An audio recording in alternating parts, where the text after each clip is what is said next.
Hello guys, welcome to clinical toto hub. നമുക്ക് ഇന്ന് വർക്കിനായിട്ട് വന്നിരിക്കുന്നത് ഫോർച്യൂണറിന്റെ സൺസിന്റെ റീഇൻസ്റ്റാളേഷന് വേണ്ടിയാണ് വന്നിരിക്കുന്നത്. ഇത് ഓൾറെഡി ഒരു ഫിലിം അറ്റാച്ച്ഡ് ആണ്. പക്ഷേ ഇതിൽ പ്രോബ്ലം എന്താണെന്ന് വെച്ചാൽ നമ്മുടെ സെൻട്രൽ മോട്ടോർ വെഹിക്കിൾ ഗവൺമെന്റിന്റെ അപ്രൂവൽ ഇല്ലാത്ത ലീഗലൈസ് ചെയ്യാത്ത ഫിലിമാണ് ഇതിൽ അറ്റാച്ച് ചെയ്തിരിക്കുന്നത്. അതുകൊണ്ട് തന്നെ ഇതിന്റെ ക്വാളിറ്റി ഭയങ്കര മോശമായിരുന്നു. നമുക്ക് ഇതിപ്പോൾ റിമൂവ് ചെയ്യാനായിട്ട് നമ്മൾ ഒരുപാട് കഷ്ടപ്പെട്ടിട്ടാണ് ഇത് റിമൂവ് ചെയ്തേക്കുന്നത്. നമുക്ക് വീഡിയോയിൽ കൂടെ കാണാം നമ്മൾ എന്തോരം കഷ്ടപ്പെട്ടിട്ടാണ് ഇതിന്റെ ഓരോ പാർട്സ് റിമൂവ് ചെയ്തെടുത്തേക്കുന്നത്. ഡാമേജ് ആയ ഫിലിം റിമൂവ് ചെയ്തതിനു ശേഷം നമ്മൾ ഇൻസ്റ്റാൾ ചെയ്യാൻ പോണ ഫിലിം നമ്മുടെ ഇന്ത്യൻ സ്റ്റാൻഡേർഡ് മാർക്ക്, അതായത് സെൻട്രൽ ഗവൺമെന്റ് അപ്രൂവ് ആയിട്ടുള്ള ഇന്ത്യൻ സ്റ്റാൻഡേർഡ് മാർക്ക് 2553 വരുന്ന സേഫ്റ്റി ഗ്ലേസിംഗിന്റെ ആർട്ടിക്കിൾ 2 എന്ന് പറഞ്ഞൊരു ഫിലിമാണ് നമ്മൾ റീഇൻസ്റ്റാൾ ചെയ്യാനായിട്ട് പോകുന്നത്. നമ്മുടെ ഫിലിമിന്റെ ഫീച്ചേഴ്സ് എന്ന് പറയുന്നത് 40 to 47% ഓഫ് ഫീച്ചർ റിഡക്ഷൻ വരുന്നുണ്ട്.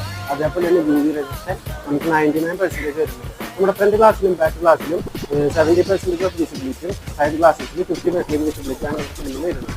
കൂടുതൽ ഡീറ്റെയിൽസ് അറിയാനായി താഴെ കാണുന്ന നമ്പറിൽ ബന്ധപ്പെടുക.